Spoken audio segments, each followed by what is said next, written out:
Welcome, everyone. Thanks so much for joining us. It's a gorgeous, sunny fall day here in South Bend, Indiana.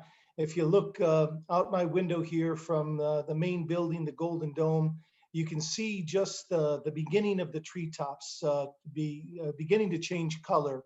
And it's a gorgeous sight. Actually, we've had um, perfect weather since school began almost 7 weeks ago now, and we've been really blessed. It's been 75 and sunny just about every day, very little precipitation. My Brazilian wife has said often, God, I wish it were like this all the time, all year round. And I said, if that were the case, we couldn't afford to live anywhere near campus. We would probably be an hour and a half commute or something like that. So we also are thankful for the bad weather and how it keeps housing prices down. I'd like to give a brief update to everybody on some of the COVID-19 response efforts here on campus.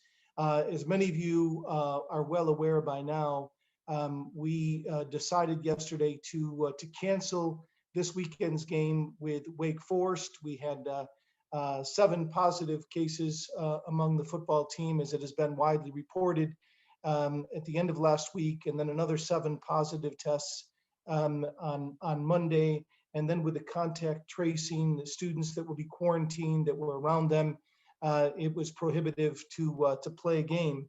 All of that notwithstanding, the COVID-19 positivity rate over the last 14 days on campus remains at about 1%. So cases have been very low. Students have been incredibly compliant on campus and off, and all the credit goes to students who really want to be here and are doing everything they can to keep it that way. Our surveillance testing, as we announced last week, is expanded to saliva tests as well. We've been able to surveillance test as many as 500 students in a day, and we're going to be shortly moving that up to about 1,000 surveillance tests a day, which is going to give us excellent coverage to stay on top of this pandemic and how it affects the campus community. Father John announced, if you haven't seen it already, this morning, the plans for the second semester.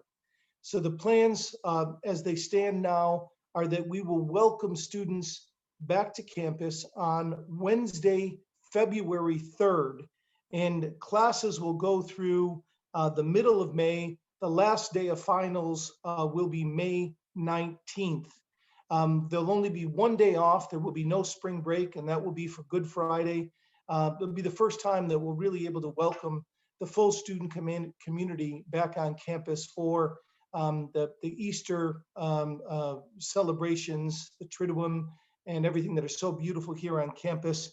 Commencement is going to be the weekend of May 22nd and 23rd. And then the following weekend, the plans are that we will hold commencement on campus for the class of 2020. So we'll have the commencement one weekend for class of 2021, and the next weekend we'll revisit commencement full ceremonies for the class of 2020. Should all things go well. We are going to have then a 10-week winter break. So that's almost as long as the summer breaks. And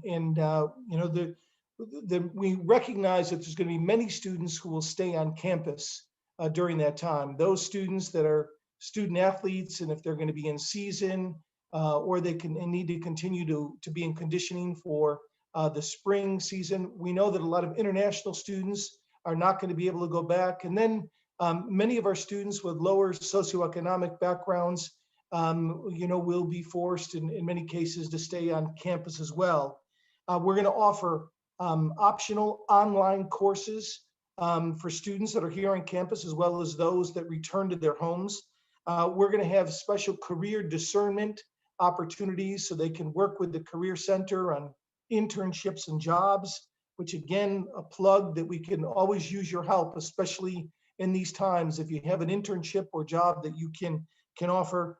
And we're going to offer language intensives for students that are really trying to strengthen their language skills for a second language. And again, of course, if you're like my two children who are students currently at Notre Dame, you can do nothing during those 10 weeks too. So you can relax and kick back and enjoy the life of Nani children. We'll have all of those options at play. It's my distinct pleasure to introduce to you a very close friend and co-worker, somebody who I respect and admire a great deal, our new very first vice president for university enterprises and events. Her name is Micki Kidder. I know she's known to many of you.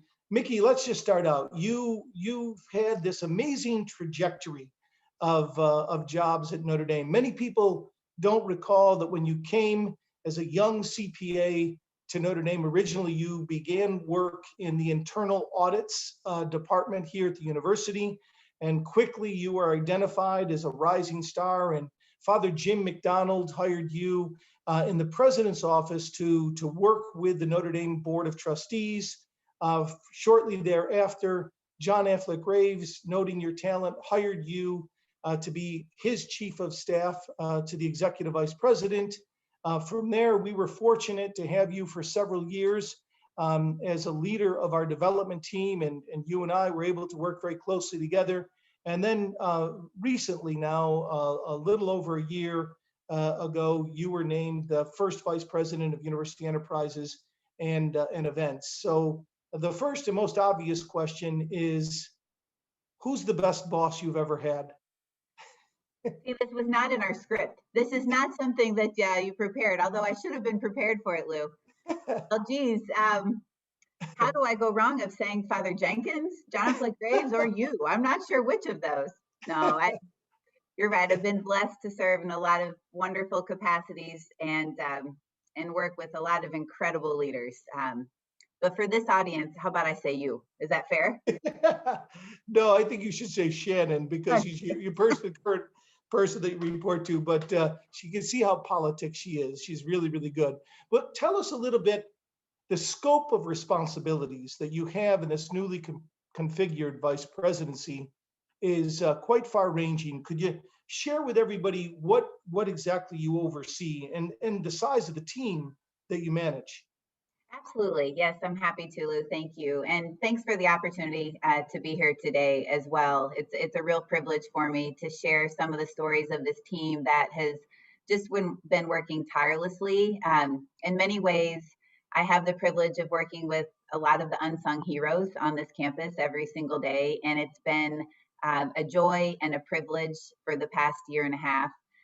The scope of our work involves really all things hospitality, if you can consider that, as well as many of the auxiliary units for the university. So from the Morrison, all dining on campus, special events, the bookstore, so our merchandise licensing areas, St. Michael's Laundry, Cedar Grove Cemetery, um, a lot of the other hospitality areas and retail dining that you might think of. So it's pretty vast in terms of the scope, and anywhere from, depending on how you look at it, part-time and full-time employees, 1,200 people on any given day. We would flex up to a couple of hundred more when we have temporary employees. So it's a big team. Wonderful people, though. Fantastic. Well, in your area, really the several areas that report up to you have been critically impacted by the pandemic and all of the adjustments that we've had to make here on campus. Do you have a particular anecdote or a story about how your team has responded and maybe even how you've been inspired by them? I do. In fact, there's one day in particular back in April that I would hope I don't soon forget. And keep in mind, this was a month after it felt like we canceled everything. We canceled two concerts we were supposed to have of Billy Joel and George Strait. We canceled a lot of weddings for a lot of really wonderful Notre Dame families. We had canceled academic conferences that were core to the university's mission. We were right in the midst of announcing to our seniors that we were delaying commencement that year. And we were about a month out of really understanding that we needed to cancel Ireland. So all these things that our team had worked so diligently on. And one day in particular, I came in and it hit me really in this beautiful way of at the core of all of this. And as hard as that time was, the two audiences that we were serving and continue to serve every day are the most important audiences. And our team was rallying to do that. Those audiences are the priests and brothers of Holy Cross Hmm. and our students. Hmm. And that day in particular, when our team was, admittedly sad and Hmm. they were struggling and they were confused on what the future was going to look like. I walked in that day and Laura Jones, who, has served countless meals for advisory councils, President's Circle, giving societies, trustees for catering, she was working side by side and helping to serve the men at Moreau Hmm. and moved on later that day to serve the men at Holy Cross House. And it was just this beautiful reminder to me of how our team rallies for the men that have really dedicated their life to this mission.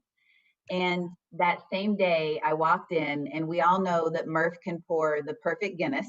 Yeah. That afternoon, I walked in, and he was packing graduation boxes for 2,500 students who weren't going to be able to celebrate their commencement here on campus. So we were sending them their commencement boxes to their homes. And there's Murph working side by side with so many others on our team to make sure that those students had the best experience that they possibly could. And it was just Yeah. a reminder of the people are really the magic of this place. Yeah, that's a great set of anecdotes. I have to say, I almost forgotten that the main building basically in that month of April and May became like an assembly line. Yes, Those boxes that went out to every graduating senior and including the PhD students and master students and the number of workers that were putting together with incredible care these boxes that went out. I thought there's no other university in the land that is doing anything like this, and it made me incredibly proud and grateful to witness that. You also oversee game day operations, and so that's a big job in a normal season, but you've had to adjust dramatically this season. Can you tell us a little bit about the adjustments that you've made and how you've been able to accommodate the new game day arrangements? absolutely. Well, I mean, and I know it's not a surprise to many on this call today that unfortunately we aren't able to welcome season ticket holders and alumni parents and friends who would typically purchase tickets through the football lottery. And we miss all of you who are on this call today. I do want you to hear that in a very heartfelt way. It's not the same game day without you. I wish that you were here so desperately. But at the end of the day, what has been heartwarming, even under this incredibly difficult situation, is to see the joy on these students' faces when they are able to get into that stadium. Mhm. And so we are hosting, and I think a ton of credit really goes to Jack Swarbrick, Father John, Shannon Cullinan, Marilyn Miranda for supporting this decision to ensure that our students are in Notre Dame Stadium for these home games, as well as providing the opportunity to our faculty and staff. Mhm. So, we have gone through and provided that opportunity. Many students, faculty, and staff have purchased these tickets. Um, it's caused for a very different game day operations manual.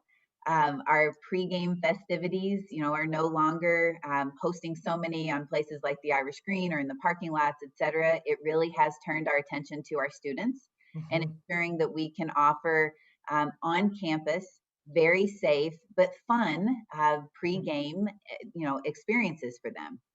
Mhm. Inside the stadium is very different.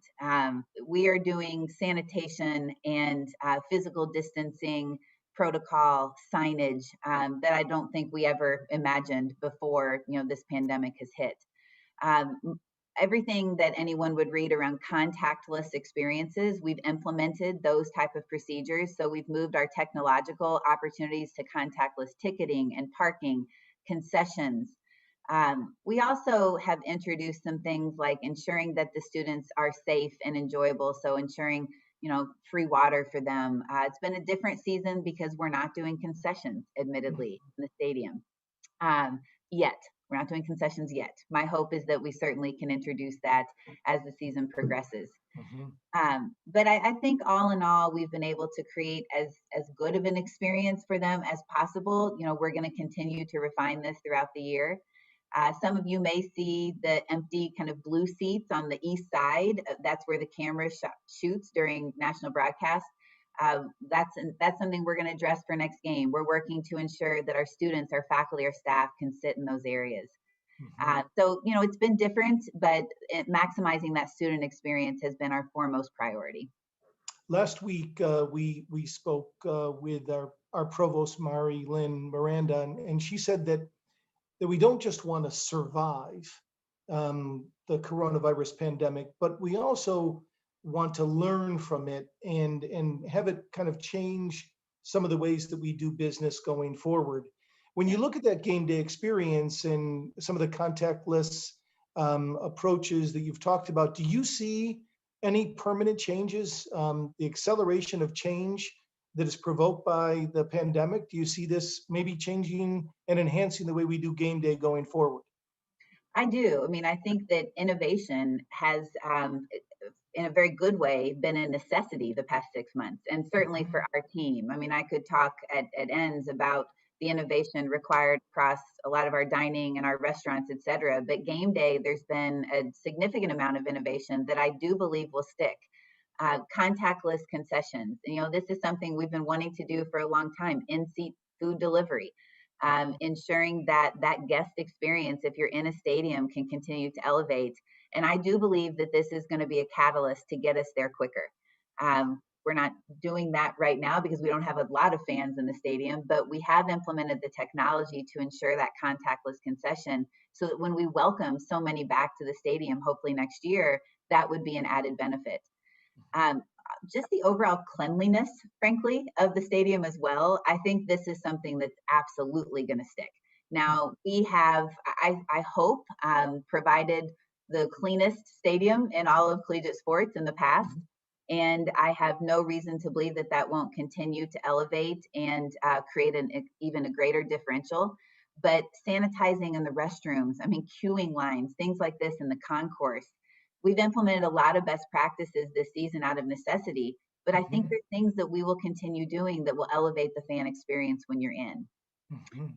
There's also another tangential experience that I do believe will continue to elevate, and that's all things virtual.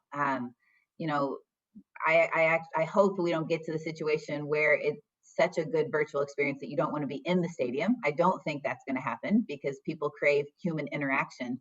But we're doing a lot of things in that stadium with the students this year that I think can extend to the fans at home, the rally house. Many of you have logged into that, but two, just that experience inside the stadium. Out of necessity, again, we've implemented it. Those things actually will also stick, and it's not necessarily a health protocol. It's more of an experience elevation. Can you say a bit about Rally House? I know some people know what it is, but many don't. Yes, absolutely. So Rally House is a new innovative idea that our athletics team has implemented this year. All season ticket holders received the invitation to join. Members of the giving societies received invitation to join. And so it's a pretty innovative platform where you can log on and you can do a couple of things. You can create a free watch party. So if your friends and family are scattered across the United States or the world, you can create a free watch party for your family so that you can be in the same essentially Zoom, breakout room and watch the game together and hopefully join in that fellowship as if you were watching the game with one another. There's also a former player chat. So throughout the game, different former players, they each take a quarter and they'll be on breaking down the game with one another. And so there's a variety of different players who would log on each quarter, about 4 or 5 per quarter. And you can watch them doing essentially a bit of a color commentation throughout the game. So how do So I get to be a part of Rally House if I want to join? right. So there is a link that's available on und.com. We distributed it, or the athletic office distributed it previously. I know that Karen Sunshine is going to be sending that out in advance of our next home football game to all the premium seat holders and making sure that everyone has that link and is a reminder on it. Mhm. But und.com is definitely the easiest access point for one to join right now. Fantastic. That's great. So tell us a little bit about the Morris Inn. We have talked about this beautiful renovated Morris Inn as being kind of the window to campus, the dining room to campus, where so many reunions and gatherings have occurred around food and drink over so many years. What's happening during the pandemic with the Morris Inn? And there's been some changes there. Can you tell us about them too? There definitely have, and this has been, a point of constant change, but also a point of a lot of emotional highs throughout this pandemic. For a variety of reasons. We started back in March by housing our international students, as well as some of the other groups and constituents that you referenced before. So, some of our low socioeconomic students who really couldn't make their way home, and some of our student athletes. I never thought in this job description that I'd be running a residence hall, but that's in essence what we did between March and really extending into June. And I've got to say, it was wonderful. That team, our team at the Morrison, is so dedicated to the mission here and to these students. And it brought just a ton of joy to them. Father Pete McCormick and Margaret Morgan kind of served as our liaisons and our rector and rectress from Student Affairs. They were incredible to work with. So that was our first big shift. Some other things that have gone on there, we are housing some of our quarantine and isolation students at the Morrison. And, we view it as a real privilege. This is a privilege for us to provide a very needed home to these students that are in many ways struggling. Mhm. Health wise, they're also struggling. As you can imagine, isolation or quarantine can be a really lonely experience. So our students in Q&I at the Morrison, they're kind of fun. They have created, the students came up with this where they create a tic-tac-toe game or a crossword puzzle, and they put it on their door, and they love for the Morrison team when they bring them their food or bring them new bed linens or towels. They kind of take their turn of their next step in the game, and the students leave messages for us, and we do for them as well, messages of that are uplifting and really committed to their well-being. So it's been a really big privilege for us to house those students. Mhm. Um, in addition to that, I and we have a little tingle in my throat. Is there any way that you I can could get be in. quarantined there and get maybe one of the suites for the next 14 days? Suites are a bit off limits, Lou, but you can get one of the other rooms. Uh, yeah, it's and the feedback we're getting from students and parents at the Morrison has been pretty incredible. Uh, Oh, the other thing I will offer, and I would like to talk about roars in a moment, hopefully, but roars has obviously been a big thing. But before we get to that, the other really joy-filled experience at the Morrison over the past 6 months is we have still been doing a lot of sacraments here on this campus, and this place and the magic of it, people want to come here to celebrate the biggest milestones in their life. And mm, we've been very diligent and focused on still allowing many families to do that over the past 6 months, even with this ever-changing dynamic. And while difficult, some of the more heartfelt times at the Morrison the past 6 months have been around those sacraments, certainly weddings, but funerals. We've done some mhm. really important and incredible funerals. In fact, I was looking back the other day when Joe Kernan passed, and we had the privilege of providing that opportunity outdoors on the Wynn Family Fireside Terrace for Maggie and her family. And she wrote to us and just spoke about how um, cathartic it was, frankly, for her to have the opportunity to celebrate his life in a safe Yeah. way on the campus he loves so much, and to celebrate this cherished husband and friend and patriot, that served so many. That was a pretty special moment for us um, throughout this And pandemic. and Regis Philbins, we had, as you know very well, you hosted us beautifully for a small gathering as he was interred in Cedar Grove Cemetery. Where else, Micki, are students being isolated and quarantined beyond the Morrison? And my understanding is you need to provide meals and check in on them every day. Can you tell us a little bit about how that's being managed too? Absolutely. So the university has 8 properties where we currently have Q&I students. Well, not currently, but over this time, we have 8 properties that, over the past couple of months where we have served. Um, Many of those um, have larger quantities of rooms. So the Morrison and some of the other hotels where we have larger blocks. Some are smaller, more boutique kind of properties where we have a handful of rooms. And what this has done is it's presented quite a complex environment for the university to be able to care for these students in a way that is consistent with our mission and in an extraordinarily compassionate way that would be as similar as we possibly can as their experience on campus.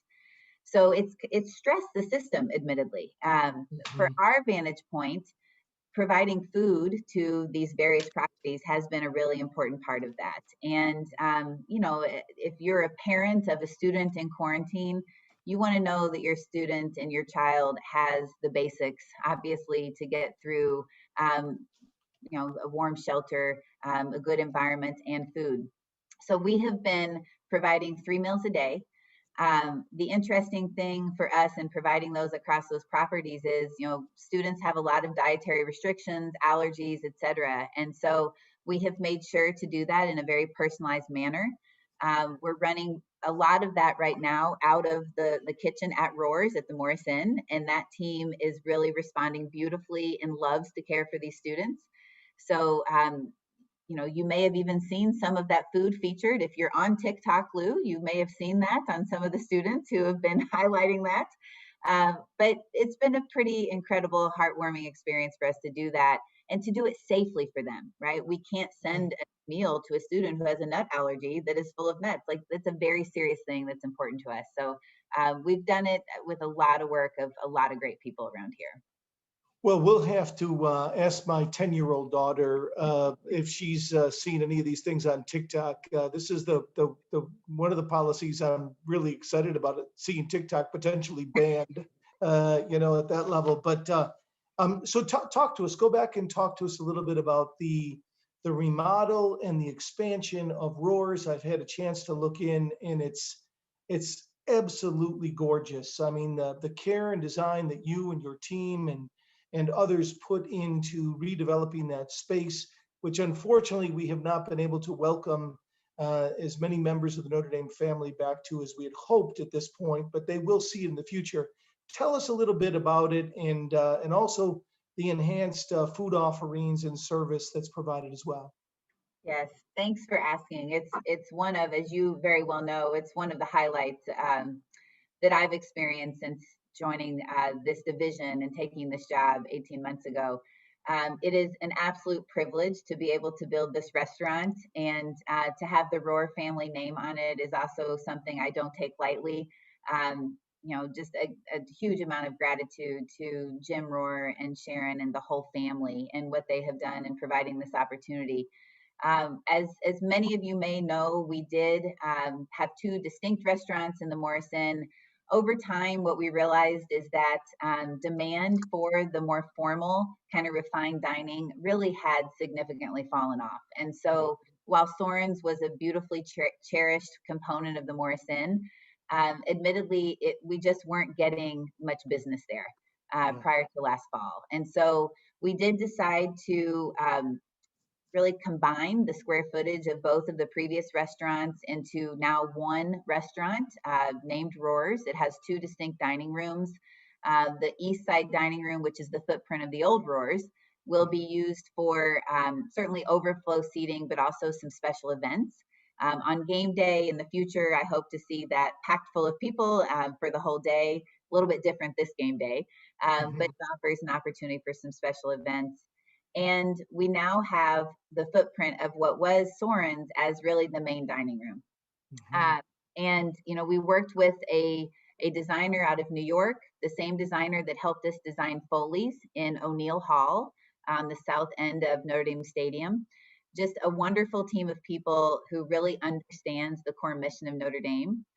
Um, the concept we gave them was, we wanted to co-create something that was very approachable, that allowed the Notre Dame family to come together in a familiar environment, and really celebrate family and fellowship and friendship, and all of the wonderful values of this place. And I think we've accomplished that. I'd like to hope we've accomplished it. It is very approachable. The feedback that we've gotten from people is it's refined and elegant in its surroundings, but very comfortable.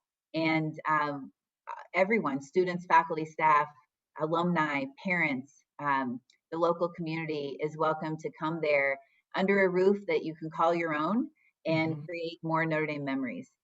Um, And the food is delicious, Micki. A credit that I just think that the standards, the quality of food has been enhanced dramatically. I've not only experienced that firsthand, but I've heard that from many visitors to campus and people from the community. Also, you did some things to the Wind Family Fireside Terrace, which, especially in the time of COVID-19, it's really wonderful to have an outdoor gathering place for food and that. Can you say a little bit about that too and what you've done there? Absolutely. We feel extremely fortunate and blessed to have the Wynn Family Fireside Terrace there at the Morris Inn. We did expand the footprint of that. So we expanded the footprint of the restaurant about 12 feet. So hence we extended the terrace about 12 feet as well. We also, though, moved the fence line that many people might remember on the west side of the lawn there. We moved that out almost to the sidewalk that is in between the Morris Inn and Ryan Hall. And Mhm. that gives us so much more green space on the Wynn Family Fireside Terrace that now it has been a godsend, Lou, through this pandemic. I mean, we are seating people. Well, now we're seating people exclusively outside. Since we moved to virtual classes about a month ago, and now since have come out of that. But when we did that, we really did shut down Roars, except for providing service to the students. Just this week, we've reopened to Mhm. all populations, but we have opened with outdoor dining only. And Mhm. so to be able to do that on the Wynn Family Fireside Terrace and host people in a really safe, enjoyable, thankfully we have 75-degree weather all this week and for the foreseeable future. But it's been really a gift to that community there at the Morris Inn and to Roars to have that space. So as I stopped by and I walk into work today and saw Roger, one of your wonderful Yep. team members out there in front of the Morrison. He told me it's open from 11:30 a.m. till 8:30 in the evening now. So anybody who's back in town and would like to stop by to the Wynn Family Fireside Terrace there at the Morrison, please feel welcome to do so. We'd love to have you. You also oversee the Hammis Notre Dame bookstore, Yeah. actually both of them on campus and then right at Eddy Street. And then also all of Notre Dame kind of licensing. How have those two units been impacted by the pandemic and how are you responding? Well, I mean, anyone who's watching retail in general knows that the industry has been impacted in a very material way, and Notre Dame is certainly not immune to that. Our licensing program, particularly merchandise and apparel, is driven considerably from foot traffic on this campus in the bricks and mortar stores. That's obviously not happening to the Mhm. degree that it has in the past. I mean, 60% of our revenue there would generally come through football season. And the fact that we're not welcoming visitors to the campus nor alumni parents and friends into the stadium is significant for us. That being said, and to my point earlier about innovation, in many ways that there's a silver lining there. It's forced us to innovate and to think Mhm. differently, candidly, in ways that maybe we should have even prior to this pandemic. So we are really working on a much more innovative and strategic e-commerce plan, both with Follett, that is the provider and partner for our on-campus bookstores, but also with Fanatics, which we negotiated a partnership with them and launched that just after the first of the calendar year. You may have seen that come out in January. Um, Two great partners that are helping us really develop a more strategic marketing plan to where we can extend the invitation to alumni, parents, and friends and fans across the country to still deepen that relationship with the university. The other area I would say is supply chain and our fair labor code of conduct is very important right now. So our Mhm. supply chain is very much impacted. Again, not a surprise. I wouldn't think to anyone.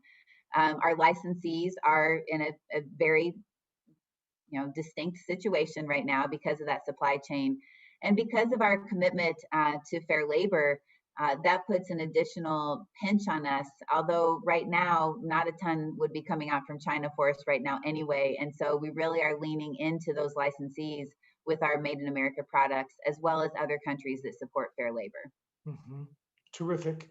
One of the other areas in which your team has pivoted and responded in really critical ways has been around trying to create some alternative gathering and really hospitable places for our students. Everybody here is raving about what you guys have done with the library quad between Hesburgh Libraries and the Notre Dame football stadium. Um, Big issue for us is not just COVID-19, but the ramifications on mental health for our students and finding constructive ways for them to engage in a healthy manner with Yeah. one another. You and your team have really focused on that. Can you give us some examples of spaces and events and activities that you've been pioneering along those lines? Absolutely. It's been a lot of fun, I must say, to build these spaces for our students. And to your point, prior to the introduction of a place like Library Lawn or Rockney Lawn slash South Lawn, we were messaging to the students, take your food out of the dining halls and either go outside or go to your dorm room. And Mhm, that's just not a really healthy way for them to live their lives day in and day out on this campus. mhm, They were craving socialization, they were craving time together. And so it's been a lot of fun. It's been a lot of innovation and very visionary conversations to create the library lawn, as you stated, which is between the Rockney Gate at Notre Dame Stadium and the reflecting pool at the Hesburgh Library. And then we've created a similar space essentially just east of the Rockney building and north of South Dining Hall. And so in both of these locations, we've added, it's amazing actually what Edison lights will do to an environment. The mhm. students, they're kind of going gaga over the Edison lights that we've added, but it's brought light and life to these spaces. And it's welcomed them to, through the combination of the lighting, we've brought a lot of kind of Adirondack chairs where they can casually hang out, fire pits, propane fire pits that they can huddle outdoors in a safe way well into the evening. And Mhm, for them to know that this campus invites them and truly encourages them to stay on this campus and be together. If they're going to hang out till 1 in the morning on a Friday night slash Saturday morning, we want them to do it here, and we want them to do it with their friends and do it safely. So mhm, we've created these spaces and then we're programming it. So we have a weekly food truck Friday at the library lawn where we bring in food trucks. We have s'mores available to them into the early morning hours, frankly, on the weekends. mhm. On South Lawn, we've brought in live bands now, and again, doing it all under our health and safety protocols, but places for them to say, like, yes, come and hang out and be together. Acoustic guitarist, game watches on South Quad, where we bring in this big monster video board, and a lot of lawn games. It's been, Yoga in the stadium, right? For the students, haven't you put that on as well? yeah, a couple of Thursdays ago, we did sunset yoga in Notre Dame Stadium, and I really wasn't sure what to expect. I thought maybe 15 students would show up. Within 10 minutes, we had 100 students register for it. And Mhm, it was amazing. Yoga Steve, which many people may know him, he's been here forever with Rec Sports. He's just incredible. The students love him. So he did that at sunset. We had kind of a double feature last week where we showed the movie Black Panther in the stadium, and then we showed 42 in the baseball stadium. mhm. And that was amazing, right? To see these students show up, yes, for movies and outdoor activities, but movies that really, really had a wonderful message and meant something. And Yeah. to show them going together was just pretty inspiring.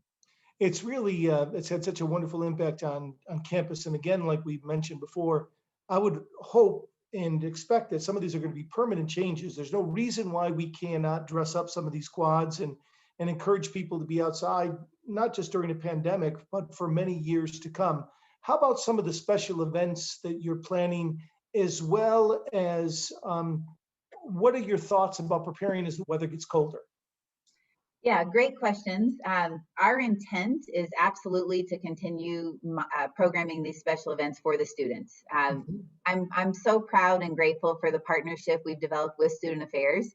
And, it's not typically an audience that our team would necessarily be responsible for the activities, but in so many ways, it makes perfect sense. And so we've been able to really develop a strong partnership there. As you well know, we have an event coming up this Friday for many of our off-campus seniors. That is such an important constituent group of students, and we want to hug them a little bit, right? And welcome them back to campus in a social way. And so we're planning an event for them this Friday that will have music and food trucks, and again, all in a manner consistent with our safety protocol, but in a way that extends, that invitation to them. We're planning for all students, faculty, and staff. I expect to see you out there, Lou. It will be the first annual Foursquare tournament for the Fighting Irish. And so that's about to launch. We, in partnership with our provost, Marilyn Miranda, and our women's basketball coach, Coach Ivy. So we hope that will be a fun kind of annual tradition that will start this year. I've never been beaten. Just for the record, I have never been defeated in Foursquare. Never Have you played it, played? but I've never been defeated. Yeah. Well, just wait. That's to come next week. You can Okay, make it good. your inaugural competition. Um, but a lot of these things we've done have admittedly been outdoors, and the weather's getting colder. It might be 75 right now, but this morning when I left for work, it was 49. I mean, this is Mhm. the reality of the environment and climate we live in. But we are embracing that in many ways. We're Mhm. planning some indoor activities and programming, admittedly, in some of the larger spaces that we have on this campus. We have spaces like the North Dome. We have spaces like Steppen. We have spaces like the Rockney Gym, and we're considering creative ways to activate those. The concourse at the stadium. But we are also working very diligently to extend the lifespan of some of these outdoor spaces. So we have heard from students they want to stay on library lawn, they want to stay on South Lawn. So, we're introducing more lighting this week, we're introducing more heating elements. We're Mhm. utilizing the tents that we've set up there in a way that we can use them into the colder weather in the fall. I have a lot of ideas of what we could do in the winter months on South Quad or other spaces on campus. And I've heard even speculation about a skating rink, an outdoor skating rink, perhaps, things of that nature. So it's perhaps, great to see your creativity at play and in service of the students yeah, to give them some opportunities to, again, within the health protocols, to connect right. and to break down some of the distances. If you could just say a bit about, we struggled, and everybody admits, out of the blocks here at Notre Dame. We weren't expecting the surge and the contact tracing and everything else. And we also struggled out of the blocks a bit with food services and the dining halls and so forth. You quickly pivoted and made adjustments there. Can you tell us a little bit about that? Yes, it's I actually think the greatest innovations come out of failure, and we did. I mean, I will be the first to admit, and I don't shy away from that. I'm grateful for the feedback we received. 2 days before we were supposed to welcome the first group of students back, we learned that the state of Indiana was going to remain in its current phase, which essentially says you cannot do communal dining for groups of students the sizes that we have here. Mhm. So that was something we weren't expecting. We Mhm. were planning and hoping we'd come out of that and we could feed the students in the dining halls. Mhm. We had to adjust, IU had to adjust, Purdue had to adjust, every institution of higher education. And it set us back. Mhm. It resulted in very long lines for the students. It resulted in not the greatest quality of food. Mhm. Um, our team acknowledges it, but what I am so proud of them for is that they quickly said, you know what, this is not to the service level that we set for ourselves and that we have as one of the North Stars to help provide this experience for our students. So we quickly pivoted. It was like a Kaizen event on steroids in real time, Lou. I mean, we were lean Six Sigmaing this thing day in and day out. But I really believe that we have provided a good experience now, takeout service only, much more selection, much higher quality than what we started this semester with. We are hearing quite a bit of critical feedback still on the sustainability of this environment. So Mhm. there is a lot of waste still in this current situation. A lot of takeout containers, disposable cutlery. In case you or others have heard that, we are aware of it. We are giving the students reusable cutlery now that they can use, Mm, and bags that mhm. they can take with them. So we are leaning into that conversation more while still trying to understand the safety protocol around that. So, I meet with 4 to 5 students a day and one-on-ones, and I'm just hearing a lot of positive feedback about how you've pivoted and the food Thank you. services teams have stepped up with the different options and the quality of food. So kudos to you and your team. Just a couple closing questions. So if I wanted to schedule a family wedding on campus, or Mhm. to have a memorial service for a family, a loved one who's passed away, or a baptism, or whatever it might be. Are we still able to do that during these times, and how is that managed? Yes, we absolutely are. And we're not encouraging a huge number of weddings. It would be unforeseen for someone to want a wedding between now and December 31st that's new anyway, right? Because those Right. take time. But we are. I mean, we are here for the Nerding family. Hmm. We're here to enrich that relationship and that journey that one has with this university. And so Megan Akatu is a wonderful colleague. She leads our reservations team essentially for all of these sacramental celebrations. Anyone can reach out to her. The email address is venue.nd.edu. It's also, if you just Google Venue ND or event management for the university. And Megan and her team will, in a very compassionate, personal, and intimate way, walk a family through everything they might need to plan one of those sacraments here on this campus, Great. and the experiences that go along with it, right? Yeah. You've got a new building going up right across the street from the Morris Inn. Beautiful new McKenna Hall that's going to increase the space of that facility dramatically. Can you tell us at all when that's going to be completed and be operational for you guys? And what are some new things you hope to do with McKenna Hall? Yes, I am thrilled beyond belief for next fall. August of 2021 is when we will receive the keys, both our team as well as Don Bishop, because enrollment management will also be housed in that space, which I think is just a wonderful addition to the Notre So Dame that's Avenue. admissions and financial aid, right? Yes, so Okay. admissions, financial aid, and then university enterprises and events, which will really focus on conferences. And our core intent is to ensure that that building is in a very robust way celebrating the academic mission of this institution. And Mhm. so we have a lot of academic conferences already on the books, hoping beginning August 2021, assuming that things don't continue to evolve in a way that causes those to get deferred. But the faculty are just thrilled for this new space and asset on campus. It'll work nicely with the Morrison. We kept the tunnel underneath that connects the two Mhm. buildings. And so even during inclement weather, people can traverse back and forth. And we'll utilize the buildings in tandem with one another. So you can have conferences in McKenna Hall, you can have your meals and maybe some of the more social elements at the Morrison. And we're really excited about what this is going to offer to the academic and research community here on campus. But outside groups as well, businesses or whatever, can nonprofits from beyond the Yes. university, they can access that space as well, correct? Absolutely. I mean, as you well know, a couple of years ago, with the introduction of things like Danke Ballroom, Downs, the Hank Forum, Rasmus Club, these are spaces over at the stadium, Foley's, that many external organizations have a high interest to. Yeah. That, in addition to the Morrison with the Smith Family Ballroom and Roars, now the new McKenna Hall is an additive asset to that portfolio. And Good. so we host a lot of annual meetings for for-profit and nonprofit organizations, Mhm. things like that, where external clients are absolutely welcome on this campus. Micki, any parting thoughts before we close? Just two things. The first is to everyone watching on this today. So many personal friends and colleagues that I've had the distinct pleasure of getting to know for so many years. I just want everyone here to know how much we miss them physically on this campus.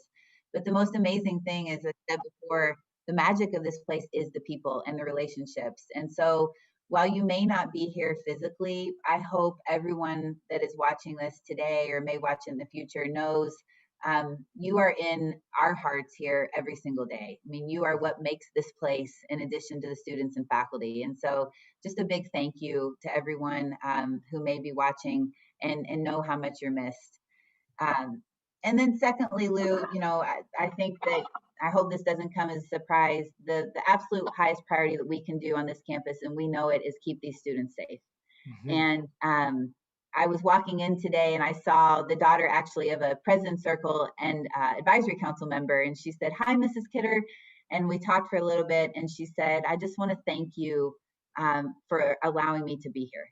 Mhm. And, that those interactions remind us every day why we're doing this. We could not have a concert for many, many, many years, right? And at the end of the day, that's probably not the biggest deal. But we have Mhm. these students here and dedicated to the core mission, and it's a real privilege to do it. So we're solely focused on that at this point in time. Well, thank you so much, Micki. We are blessed by your leadership and by the energy and the creativity that you bring to this new and very important role in its very dimensions for Notre Dame. I was thinking as you talked so many times about your workforce, the 1,200 or so who labor under you. I was thinking about a brief quote that Father Robert Griffin, CSC, one of my favorite priests from back in the day. He used to always have a dog with him named Darby O'Gill, different dogs that fit the same name. And they would, kind of lumber around together on campus. And he wrote an incredible column for those who remember back in the day in the Observer Weekly called Letters to a Lonely God, which were some of the most beautiful reflections. And in speaking about the employees, as you spoke about your team, it reminded me of the way that he talked about the workforce at Notre Dame. And he said very simply, if you want to belong, you have to learn the myth. You have to wrap your heart and mind in it. You have to believe that the merest rocks of this place tell a story. Behind the myths is the cast of thousands working in loyalty for the Notre Dame of their dreams in a love affair that lasts a lifetime. That defines you and it defines so many on your team, and we're deeply grateful. Quick announcements before we break. Tomorrow night, we invite you to tune in to the very first Notre Dame Music Festival. There'll be 12 different student groups, chorales, and bands that will be performing from 7 o'clock till 10 o'clock at night. Go to any social media, you'll be able to find out about it, or go to go.nd.edu/music fest. And you can tune in and live stream that concert. Students will be allowed in for safety reasons. Nobody else beyond students will be allowed into the stadium, but we welcome you to join in virtually for that. And next week, join us at the same time where we will be accompanied by the Marilyn Keough, Dean of the Keough School for Global Affairs, Scott Appleby, and that should be a wonderful discussion. And as we always do, Mick and everybody with us, again, heartfelt thanks as we join together for the Hail Mary. Hail Mary, full of grace, the Lord is with thee. Blessed art thou among women, and blessed is the fruit of thy womb, Jesus. Holy Mary, Mother of God, pray for us sinners, now and at the hour of our death. Amen. Take care, God bless, and go Irish. Thank you again.